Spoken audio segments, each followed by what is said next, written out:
अकोटमध्ये MIM भाजपची युती नाही अशा प्रकारचं माहिती समोर येते। एमआयएमचे नेते इम्तियाज जलील यांचं स्पष्टीकरण आलेलं आहे।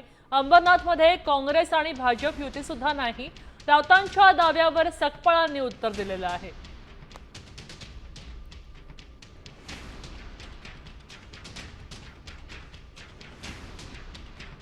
काँग्रेस ही भाजपच्या निवडणुकीत काही वरती कमळ खाली पंजा अशा अनुषंगाने आम्ही तिथे निवडणूक लढलो नाही। आम्ही वेगवेगळीच निवडणूक लढलेलो आहे।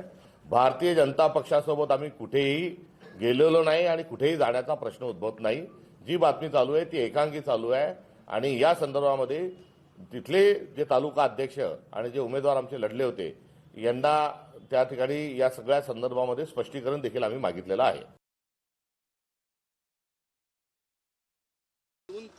एक 10-15 मिनिटांमध्ये मला सगळं रिपोर्ट जे आहे ना मी मागितलेली आहे। मला काही माहित नाही होतं। पण आता असं झालेलं आहे की 11 भाजपचे होते आणि तुमचे 5 मिळून मी इमिजिएट माझे जे प्रभारी आहे त्यांना सांगितलं मला लिहितमध्ये तुम्ही 10 मिनिटांमध्ये पाठवा करके मी 10 मिनिटांमध्ये आपल्याला देतो। असं काही झालं तर कारवाई होईल नक्की 200% मतलब याच्यामध्ये काही नाही। आमची राजनीती भाजपच्या विरोधातच आहे। म्हणजे याच्यामध्ये काही दुमत नाही। कारवाई होऊ शकते त्याच्यावर जे हे सगळं भाजप बरोबर जाण्याचा प्रयत्न केला। एक मी रिपोर्ट मागितलेली आहे, लिहितमध्ये रिपोर्ट मागितलेली आहे। माझा तिकडचे जिल्हाध्यक्ष शहर अध्यक्ष आणि जे प्रभारी आहे त्यांच्याकडून पण तुमच्यावर सातत्यानं बी टीम म्हणून आरोप होतोय कारण तुम्ही भाजपला एका अर्थाने सपोर्ट करताय आणि आता त्यातून प्रत्यक्ष तुम्ही सोबत केल्याचा आरोप आता विरोधकाकडून केला जातो।